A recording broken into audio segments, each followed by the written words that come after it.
Buenos días, hermanos. Buenos días. Por favor, acomódense. Vamos a comenzar con el compartimiento de hoy. Bueno, hermanos, estamos compartiendo el libro de 2 Timoteo y hoy me toca a mí concluir esta serie. Estamos hablando de 1 Timoteo 6, del 15 al 21. Hemos titulado este tema Preparados para el día del Señor. ¿Bien? Entonces, hermanos, estas son las últimas instrucciones que le da Pablo a Timoteo en este capítulo. Así que obviamente son muy importantes estas instrucciones. Recordemos que la iglesia de Éfeso está con algunas herejías peligrosas. Desde el primer capítulo vimos que había falsas enseñanzas y Pablo estaba queriendo cuidar justamente la salud de la iglesia. ¿Ven? Entonces, en ese contexto, hermanos, vamos a comenzar a cerrar esta serie. Pero quiero empezar con una pregunta, hermanos. ¿Cómo te sientes cuando afrontas un examen y no estás preparado para hacerlo? O sea, sabes que estás haciendo a la guillotina, ¿verdad? Porque no estás preparado. Yo recuerdo esto porque cuando era un estudiante de la universidad se puso de moda este módulo, ¿no? Cuando había muchos que no estudiábamos, conseguíamos un mensajero que llame al rectorado y diga que hay una bomba en el edificio. Entonces nos hacían desocupar el edificio y obviamente la logística, bomberos y todas esas cosas. Se suspendía el examen. Esa era la estrategia. Pero una vez que planeamos esto, hermanos, y nuestro mensajero dio el mensaje y nosotros estábamos listos en la aula para dar el examen, y nos tocan la puerta y nos dicen que desocupemos el ambiente, que hay una posible bomba en el edificio. Y nosotros ya nos sonreímos y vamos a sacar las cosas para retirarnos, ¿no? Pero el docente fue mucho más inteligente y nos dijo: de aquí nadie sale, vamos a dar la evaluación. Y una de mis compañeras me dice: pero licenciado, hay una bomba. Me dice: con bomba o sin bomba, vamos a dar el examen. Así que, como está de moda ahora, pasó lo que tenía que pasar. Nos aplazamos mucho, ¿verdad? Porque no estábamos preparados para esa prueba. Entonces, hermanos, quiero dejarles con esa idea para que vayan viendo, vayan pensando en esa pregunta a lo largo del sermón. Continuemos. Quedamos con algo muy importante el anterior domingo que nos compartió Joanita, y quiero un poco resumir para que podamos entender el contexto. Ella nos decía cómo debe ser un hombre de Dios o una mujer de Dios, ¿recuerdan? Y nos decía, primero era huir del pecado. ¿Qué quiere decir? Que tengo que huir de todo lo que no me edifica, de todo lo que me contamina. Eso decía Joanita, ¿verdad? Segundo, sigue el camino de Dios, la justicia, la piedad, la fe. En otras palabras, no tienen que afectarme las circunstancias en mi caminata con Cristo. ¿Sí? Tengo que seguir al Señor a pesar de todo. Tercer punto, pelea la buena batalla, ¿no? Y ella hacía la comparación con el deporte, ¿recuerdan? Nos contaba el soccer. Entonces es importante, hermanos, que corramos la carrera como para ganar el primer premio. Ese es el punto, ¿no? Y finalmente, guarda su palabra, pero guardar toda la palabra, hermanos, porque a veces queremos guardar lo que nos conviene, y no es así. Tenemos que guardar toda la palabra de Dios.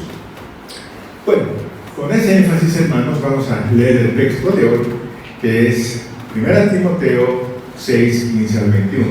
Voy a leer la versión NTV. Dice así: pues en el momento preciso, Cristo será revelado desde el cielo por el bendito y único Dios Todopoderoso, el Rey de todos los reyes y Señor de todos los señores, Él es el único que nunca muere y vive en medio de la luz tan brillante que ningún ser humano puede acercarse a Él. Ningún ojo humano jamás lo ha visto y nunca lo hará. Que a Él sea todo el honor y el poder para siempre. Amén. Y continúa, dice: enséñales a los ricos de este mundo que no sean orgullosos ni que confíen en su dinero, el cual es tan inestable. Deberían depositar su confianza en Dios, quien nos da en abundancia todo lo que necesitamos para que lo disfrutemos. Diles que usen su dinero para hacer el bien. Deberían ser ricos en buenas acciones, generosos con los que pasan necesidad y estar siempre dispuestos a compartir con nosotros. De esa manera, al hacer esto, acumularán su tesoro como un buen fundamento para el futuro, a fin de poder experimentar lo que es la vida verdadera. Timoteo, cuida bien lo que Dios te ha confiado. Evita las discusiones mundanas y necias con los que se oponen a ti, con su así llamado conocimiento. Algunos se han desviado de la fe por seguir semejantes tonterías. Que la gracia de Dios sea con todos ustedes. ¿Bien? Esa es la palabra de Dios, hermanos. Entonces, como decíamos, hermanos, en primer lugar nos está diciendo que necesitamos que el hombre de Dios esté preparado. ¿Para qué? Para el día, para el tiempo preciso en el que Jesús se manifieste, Jesucristo se manifieste. ¿Y cómo se va a manifestar? Dice que se va a manifestar como el Rey de Reyes y el Señor de Señores, el que nunca muere, y se va a manifestar con todo su poder y gloria. Amén. Eso dice la palabra.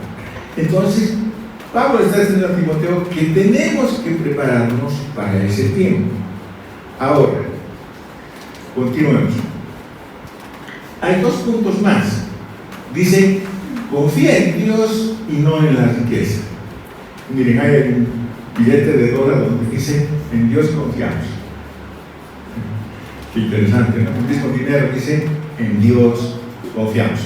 Y eso es lo que nos está diciendo Pablo, que tenemos que confiar en Dios y no en la riqueza. Nos está diciendo: diles a los ricos de este tiempo que dejen de ser orgullosos y no confíen en su dinero, sino confíen en Dios, ¿verdad?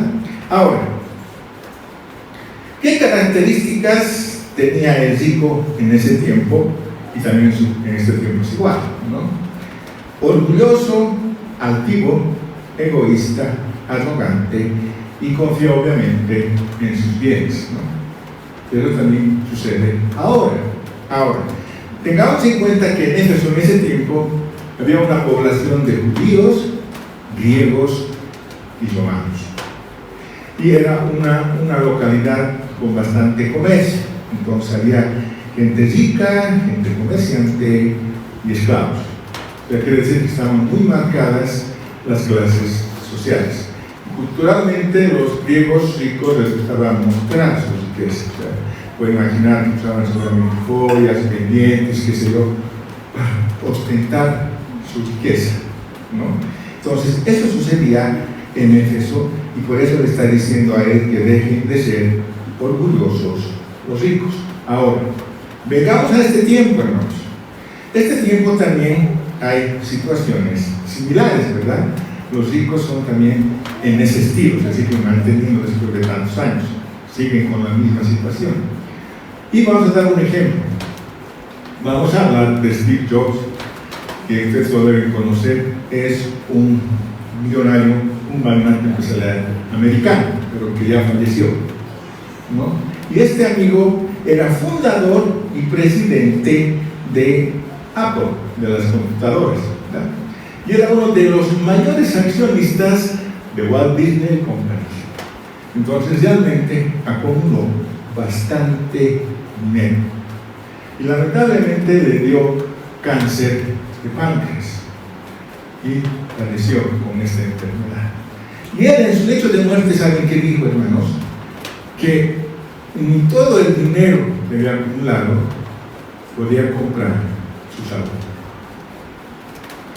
Y también digo esto, ¿no? Que un reloj de $5 marca la hora, al igual que uno de 10,000. Y un vehículo de $10,000 puede llevarle a un lugar, como un vehículo que cuesta $100,000. Entonces, ¿qué estaba queriendo decir él? Que el dinero no era tan importante como él pensaba, que había una inestabilidad, que la vida tiene un tiempo de caducidad y cuando llega el tiempo ya no puedes hacer nada, ¿verdad? Ni todo el dinero pudo comprar su salud. Ahora, entonces, esta realidad, hermanos, siempre va a haber alguien que esté encima de ti. ¿Qué quiero decir aquí? No habemos millonarios, ¿verdad? Pero siempre va a haber gente que esté arriba de ti y gente que esté abajo de ti. O sea, ¿a qué me refiero? A que para algunos nosotros somos hijos. Y en otro contexto, para algunos somos pobres. ¿Me dan cuenta? O sea, siempre va a haber esa situación. Bueno, decíamos entonces que siempre va a haber alguien que está encima de ti y alguien que está debajo de ti. Y eso saben que lo hemos hecho nosotros, la prueba, que hemos invitado a un amigo de mi hijo que era de una iglesia un poco lejana, ¿no? Y cuando nos ha acompañado aquí en el culto, hemos compartido todo. ¿Qué creen que nos ha dicho después del culto? ¿Qué concepto se ha elevado de la iglesia? ¿Qué creen? ¿Ah? Exacto. Ha dicho, esa iglesia es de caidones, de ricos, ¿no? ¿Por qué? Porque él, aparentemente para él somos ricos. ¿Se dan cuenta? Y yo les aseguro que en su iglesia, si vamos más lejos, van a pensar lo mismo de él. Es una iglesia rica. ¿Se dan cuenta? Entonces siempre, hermanos, va a haber alguien más arriba que nosotros que va a pensar que somos ricos. ¿Amén? Entonces, hermanos, aquí el asunto está: ¿cómo pensamos nosotros de los bienes materiales? ¿Son demasiado importantes para ti? ¿O son una llampita del Señor? Decía, hermanos, ¿cómo pensamos nosotros de los bienes? ¿En qué jerarquía está en nuestra vida? ¿Son una prioridad? Es lo que nos está. ¿Dónde están los bienes en tu vida? Ahora, como les decía, y dice el mismo 17, el dinero es inestable. Y si se dan cuenta, la vida también es inestable. O sea, tú no tienes la seguridad ni de la riqueza, ni de tu vida. No sé si me entienden. ¿Se dan cuenta? O sea, nadie tiene la vida comprada.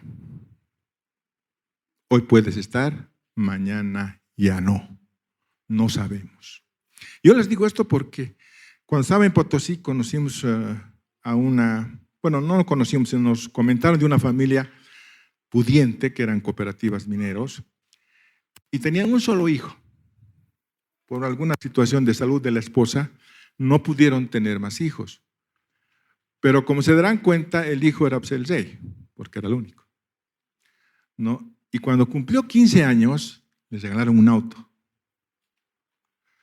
Pero hermanos, a los 2 días de que sucedió esto, este muchacho se tiró la farra con los amigos y se estrellaron en el vehículo. Y lamentablemente él fue el único que murió. Entonces, imagínate el dolor de los padres al ver que en vez de hacerle un bien, le hicieron un mal. Porque toda la inversión que hicieron con el hijo se fue. Y lo peor es que la vida de él también se fue. Bien. Entonces, el dinero, hermanos, es inestable. Y nuestra vida también. Entonces, eso es lo que nos está queriendo decir Pablo. Y veamos este contraste, es bien interesante, del 17 y 18, que dice lo siguiente. Por un lado tenemos las riquezas terrenales y por otro una vida abundante junto al Dios vivo. O sea, ¿qué estoy queriendo decir? Que la abundancia no consiste, hermanos, en la cantidad de bienes que tienes. Por eso es que nos hemos llevado un mal concepto de la abundancia y de la prosperidad, porque no es lo que estamos pensando. Porque si usted lee un versículo que lo deben saber de memoria, Juan 10:10, que dice, el ladrón no viene más que a robar, matar y destruir. Y yo he venido para que tengan vida y la tengan en abundancia, dice el Señor. Entonces no está hablando de una abundancia, hermanos. Está hablando de una abundancia de vida. No esta vida que es inestable, sino la vida que nos espera después de esta vida. A eso se refiere. Amén. Entonces, hermanos, es innegable el primer contraste, que siempre va a haber ricos y pobres. O mejor dicho, personas que tengan mayor cantidad de bienes materiales y personas que tengan menos recursos económicos. Pero la vida centrada en Cristo nos va a posesionar en igualdad, en las mismas condiciones, a los ricos y a los pobres en cuanto a los beneficios celestiales que Dios te va a dar. En otras palabras, desnudo vine, desnudo me voy a ir. No voy a llevar nada. Y ante Dios vamos a ser iguales. Entonces aquí, hermanos, lo que importa es en dónde yo he puesto mi esperanza. ¿He puesto mi esperanza en Cristo o he puesto mi esperanza en los bienes materiales?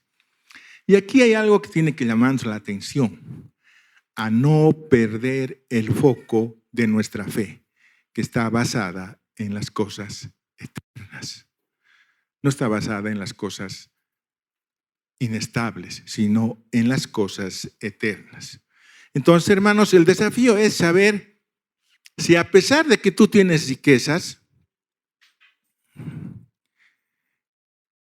te mantienes fuera del egoísmo, la altivez, el orgullo y la arrogancia. Entonces, ¿qué estoy queriendo decir? Que ser rico no es malo. Porque alguien me dijo una vez, yo he nacido rico, entonces es malo. No, nacer rico no es malo. El problema es si esa riqueza se ha arraigado en tu corazón. Ese es el problema. Si esa riqueza está ocupando el lugar de Cristo en mi corazón. Ese es el problema. Porque el hombre por naturaleza es ambicioso, ¿verdad? Pero aquí está lo que dice el Señor, que renuncies al mundo. Que renuncies a todo lo que tú ves.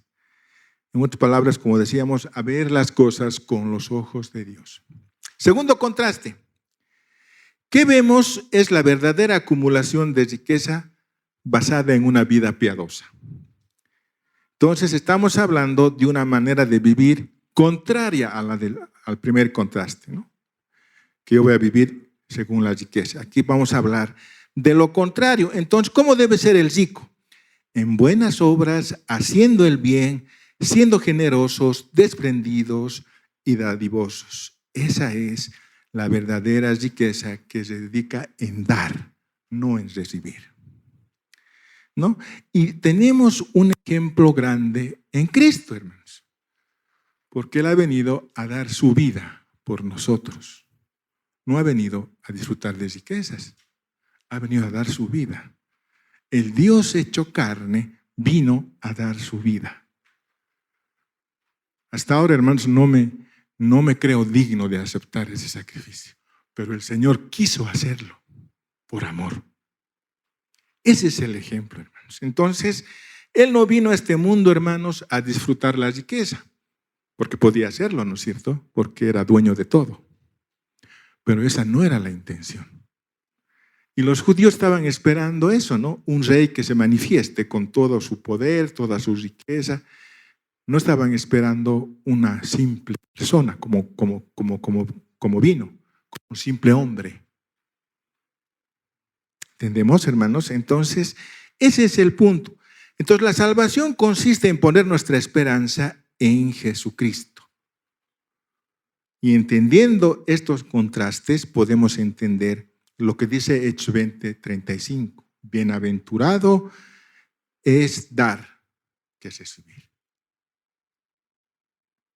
¿Por qué? Porque no estoy apoyado en la riqueza. No estoy apoyado en acumular. Este es un fundamento que en nuestro futuro vamos a vivir una eternidad ejerciendo una integridad invertida. ¿Qué quiero decir con esto? Sí, que vamos a vivir una integridad invertida a la que hemos vivido en la tierra. ¿Por qué? Porque no vamos a valer más por lo que hemos conseguido aquí, sino vamos a valer más por cuánto has amado a los que te rodean. O sea, no va a ser la medida cuánto has logrado conseguir.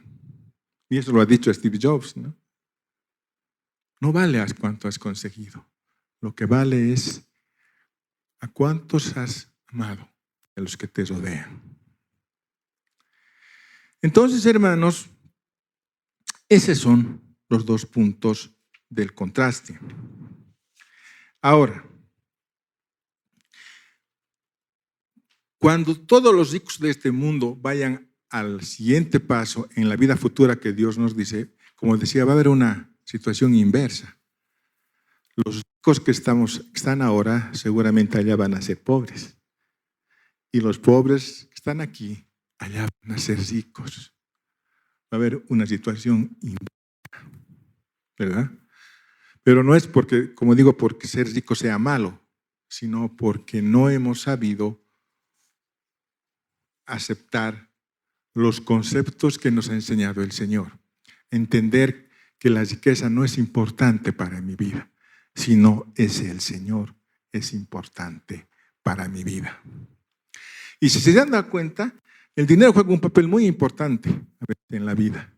Yo hablaba con un señor ya un poco mayor y hablamos así de Cristo, ¿no? Y él me dice, y hablamos del dinero, de la riqueza. Y él me dice, sí, te entiendo que el dinero no es la felicidad. Pero, ¿sabes? Me dice, si el dinero se sale por la puerta, el amor se sale por la ventana. Y a veces es así cierto, ¿verdad? Pero yo les puedo decir con toda seguridad, hermanos, que no es así. Porque con mi esposa hemos pasado situaciones muy críticas, pero en vez de separarnos, nos ha unido más. Entonces, no es tan cierto. El tema es, ¿qué tienes tú en tu corazón? Ese es el punto, ¿no? Y a veces otros dicen que mucha confianza, y hasta en los jóvenes, ¿no? Hay demasiada confianza en el dinero. Un bachiller que su papá les regala un celular, al otro no puede hacer lo mismo, ¿verdad? Otro padre, porque no tiene esas mismas condiciones. Pero ahí es donde los hijos a veces se enfrentan a los padres que quieren lo mismo, ¿se dan cuenta? Y yo creo que no es importante premiar algo. Lo que tenemos que darnos cuenta es, los jóvenes principalmente, que cada paso que damos en la vida es para nosotros. No es para nuestros padres. Es para nuestro futuro. O sea, no debería ser premiado porque es una obligación que tú tienes que hacer. Entonces, confiemos en Dios, quien nos da en abundancia lo que necesitamos, dice Pablo. Porque la palabra dice que no va a haber justo que mendigue pan. Entonces, Él sabe lo que necesitamos, hermanos. Pero de la abundancia que Él está hablando es de la vida que viene. Entonces, recordemos también, hermanos, lo que ha hecho Pablo. Las cartas que él ha escrito, hermanos, no las ha escrito pues en un palacio, ¿no ve? La mayoría de las cartas que ha escrito estaba en la cárcel. Entonces no era pues un lugar, él no estaba en un lugar de riqueza, ¿se dan cuenta? Pero él tenía ese mismo corazón hacia Dios y el mismo amor por los demás. Es eso lo que nos está queriendo decir Pablo. En el 19 dice al final, acumula tesoros para el futuro a fin de experimentar lo que es la vida verdadera. Y finalmente, hermanos, el otro punto dice, confía en Dios y no en el conocimiento.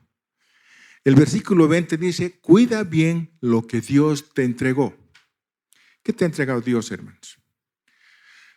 Todos y cada uno de ustedes tiene un don que Dios le dio. Cuídalo. Timoteo tenía un don y era ser pastor, tenía que cuidar una iglesia. Le dice, cuida ese don. Los que están en ministerio, cuiden ese don. Si no sabes qué don tienes, averígualo, búscalo, porque todos tenemos un don de servicio del Señor. Como alguna vez les he dicho, yo nunca me imaginé estar aquí adelante, porque cuando era joven no sabía enseñar, pero el Señor me dio ese don. Entonces, cada uno de ustedes, hermanos, tiene un don. Y le está diciendo a Timoteo que lo cuide, lo que Dios te dio. La mayordomía, hermanos. Tenemos que cuidar la mayordomía, porque todo lo que Dios te ha confiado es para que lo administres. Entonces, ese es el don que tienes que cuidar. Ahora dice, evitemos con mundanos y necias que creen en su llamado conocimiento. Por estas tonterías muchos se apartaron de la fe. Y el conocimiento viene de la palabra gnosis. De ahí salen los gnósticos, ¿no? Que es una doctrina, dice, que filosófica y religiosa de los primeros siglos de la iglesia, mezcla a la iglesia cristiana con creencias judaicas y orientales. Esto es lo que decíamos en el primer capítulo, ¿recuerdan? Lo que quería cuidar Pablo, de las falsas enseñanzas, la mezcla de las cosas judías y orientales, y eso nos está volviendo a decir aquí, que se dividió en varias sectas y propugnan tener un conocimiento intuitivo y misterioso de todas las cosas divinas. Entonces, hermanos, hay doctrinas que nos van a alejar de la verdad. Hay enseñanzas que no son verdaderas y nos van a alejar de la verdad. Por eso es que en la iglesia nosotros tratamos de ser lo más transparentes posibles a la palabra de Dios. ¿Para qué? Para que podamos entender lo que Dios quiere decirnos. Como dice en la palabra, no le podemos aumentar un tilde a la escritura, porque todo ya está escrito. Lo único que tenemos que hacer es seguir lo que Dios nos ha trazado. Entonces, no tenemos que apartarnos de estas enseñanzas porque sí nos vamos a apartar de la fe verdadera. ¿Y qué dice al final? Que la gracia de Dios esté con ustedes. Y ustedes saben que la gracia de Dios es el regalo de la salvación, que obviamente está hablando a una iglesia. Entonces, todos ya la tenían, ¿verdad? Pero la segunda gracia a la que se refiere, hermanos, es la revelación de Dios y la capacitación que te da el Espíritu Santo para entender su palabra. Esa también es gracia. Y se está refiriendo a que recibamos esa gracia de entender los misterios, de entender la palabra de Dios, de comprender y de seguir. Entonces, finalmente, hermanos, ¿qué nos dice este capítulo? Nos dice primero que estemos preparados para la manifestación de Jesucristo. Como decía al principio, no nos aplacemos en nuestra preparación de ser un hombre de Dios o una mujer de Dios, ¿no? Y lo fundamental que hemos hablado al último, que ni la riqueza ni el conocimiento me aparten del objetivo que es Cristo. Amén. ¿Y cómo aplicamos esto en nuestro tiempo? ¿Cómo aplicamos esto? Tengo dos aplicaciones solamente, hermanos. Primero, busca la aprobación de Dios. Eso es bien importante, hermanos.